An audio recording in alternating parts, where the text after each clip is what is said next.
This is Extremes Over Balance, take one. Guys, listen. You can use extremes over balance to help you get what you want in life. Using an extreme approach over a balanced approach is often more effective, so much more effective. And I'm going to explain why.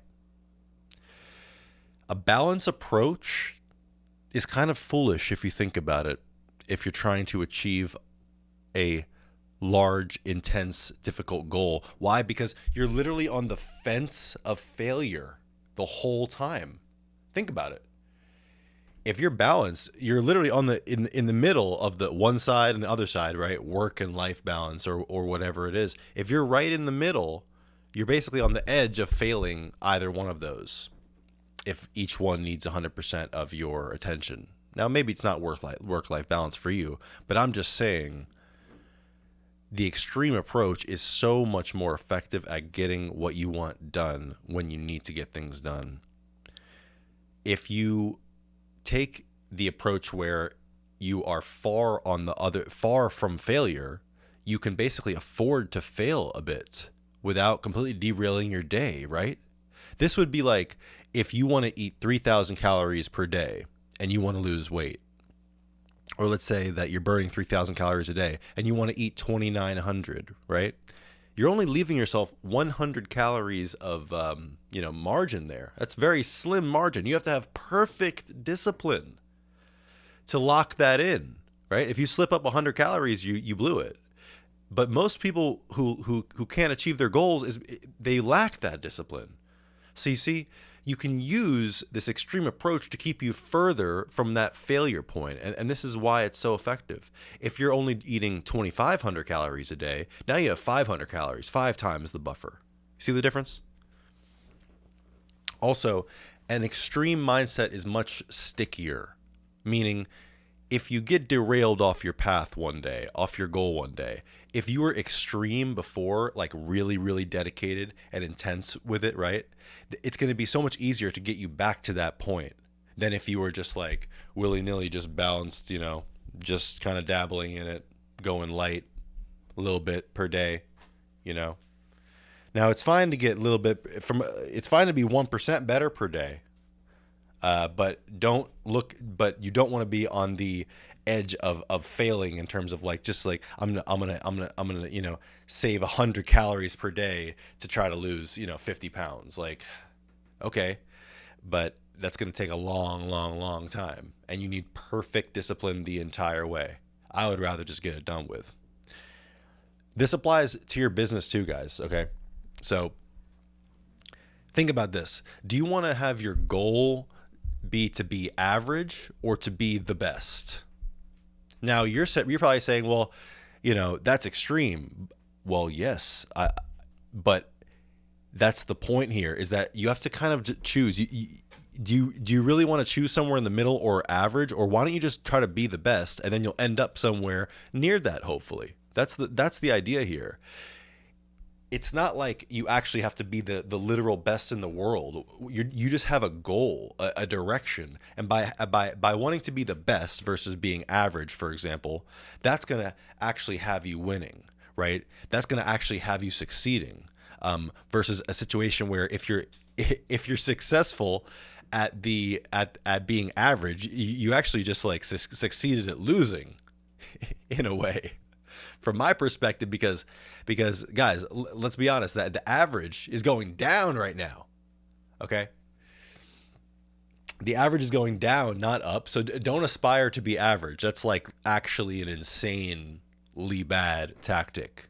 Okay? Don't aspire to be average. You have to be aspiring to be the best or one of the best, or have some goal that's high up, to drag yourself that way. And what I'm saying is the more intense that goal is, the more you'll be magnetically pulled back to that if you ever do get derailed. And it happens in life. Things happen. You have to travel, whatever, can't work out that day or eat your diet. Well, if you were living that extreme lifestyle before, as soon as you get back from the trip, you're going to be right back on your diet. because you're like, can't wait to get back there, man. Like I can't believe I had to do that. Like you're gonna be thinking that the whole time, right? Versus if you were balanced, you might forget. Quick note, being the best, thinking about being the best, that is not egotistical or psychopathic or anything negative. That it's not, because it's not about putting other people down. Okay. This is about building the tallest building by having the best technology and construction and materials and design, not by knocking all the other buildings down. You're just better because you're more dedicated, you work harder, you research harder, you sacrificed more. All these things are very fair to do, and that is what will lead you to being the best. This is not about putting other people down to be the best. That's terrible. Don't do that. Your career won't go anywhere. Okay, this is all about you versus you. All this. It's about maxing out your own potential, okay? Having high goals will pull you upward, okay? And then aiming average will literally drag you to the average, which today is going down. So do not do that. Unless you're trying to get fired or not have a career, basically. That's would be my advice to my closest friends. Being the best is not about beating others. I really want to make sure you understand that. It has nothing to do with them. You can be the best on your own from the forest at some things, right? It's about you versus you. Max out your own potential. If everyone thought like this, imagine where the world would be if everyone was just trying to be the best at what they did and not put other people down. Like all about, if everyone was obsessed with their own personal excellence, the whole world would be better. It would not be worse. So we have to defy the average by focusing on personal excellence and be a walking example. That's what I think. Discipline is hard to get, even for me, for everybody, especially perfect discipline. It's very hard. And that's why we can use these psychological tools and these tools to help us, like thinking extreme. And once again, I only mean thinking extreme from a perspective of the goals, not like how you treat people or anything like that. Don't take it the wrong way. Understand that this is an internal thing, that you want to be the best at what you do. Why? For the love of the game. Because you want to maximize your fullest potential. You want to realize your fullest potential. You want to maximize your skill just to do it. I mean, that's what motivates me mostly. So, and what I mean is, no one can hate on you at all just for trying to be the best at what you do, and not hurting anybody else. They ain't gonna have anything to say. Nothing. They're gonna hate you. Oh yeah, I guess I'll make a point on that. They're gonna hate you for having discipline and being nice and not knocking all the buildings down and just having the better technology. They're gonna hate you.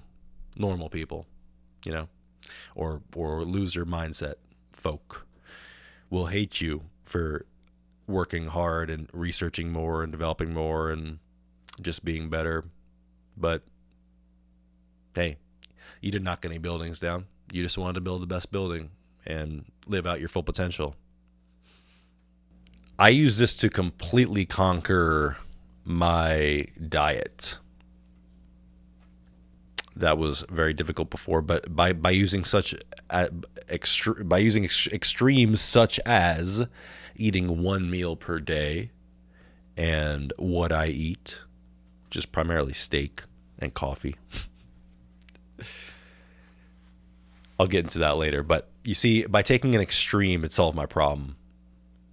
You can carve your own path with the extreme, make up completely what you want to do. It can be, I'm going to do yoga every day, 7 days a week. I'm just going to do yoga or whatever. I'm going to eat a certain way, live a certain way, you know. Now, what you need to do, if you haven't done, is you need to seek greatness in person. Okay. If you have not seen greatness in front of you, then you're not going to really know how it's done. But let me tell you that most people took the extreme path, guys. It doesn't mean you can't be a nice person along the way and kind and help people. They're not connected, okay? You can do all these things. But I'm saying they took the extreme path of being extremely dedicated to something.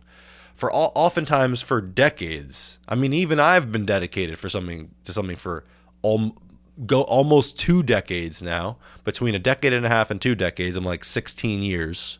And I'm 31. So think about people who are 50 years old. I mean, look at people like, Jensen Huang from NVIDIA or something, someone who's been working on it for like 30 years, or longer. Things take time, but these people, why did it work though? Because in part because they stuck it out. And you can stick out something much easier when you have an extreme mindset about it. And people like him and other people, Steve Jobs, I mean, you name it, you know these people. They're dedicated. They're dedicated to a fault. They're dedicated 24 hours a day to the mission, and that's really what it takes. So, you see, once you kind of take an extreme path in one area of your life, you tend to do it in other ones too.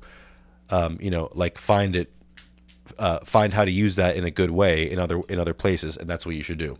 Find out every place in your life where you can use extremes in a positive way that won't hurt anybody around you, or yourself, it's just so effective, guys. So effective. But see greatness in person. See successful people in person, and then you will see it. You will see how it's done, and then you can use that in your own life. Get around. Do whatever it takes to get around it. Greatness really always comes from completely normal people, just like me and you. Celebrities, entrepreneurs, billionaires, millionaires, you name it. Anyone who you think is like different than you, they're actually not. Okay, I mean, everyone is a human being. When you meet them in person, oftentimes, if you meet a celebrity in person, oftentimes you'd be like, wow, this person's just like a regular person. I don't even know how they got here. That's most celebrities and influencers and stuff. There's some, and there's some people who even take an actor or an actress. Some of those people, they can act, they can sing, but they can't do their taxes. They can't pay a bill. That's the extreme I'm talking about, right? Sometimes it takes extreme to be the best or to do something great. Yeah. So the bottom line, guys, is that extremes are fair, effective, and repeatable. And you can build on them over time in your life. So you have to decide, are you going to aspire to be the average, which is going down, which is going to get you fired probably? Or are you going to try to be the best? And maybe end up somewhere in the middle at 75% or 80% or 90%. I personally don't think it's that hard to be above average these days. Why? Because, like I said, the average has been dropping for a long time. In almost every industry overall, but I don't care about that. I don't follow industry. To be honest with you, when I hear the word industry standard, that's like a low thing.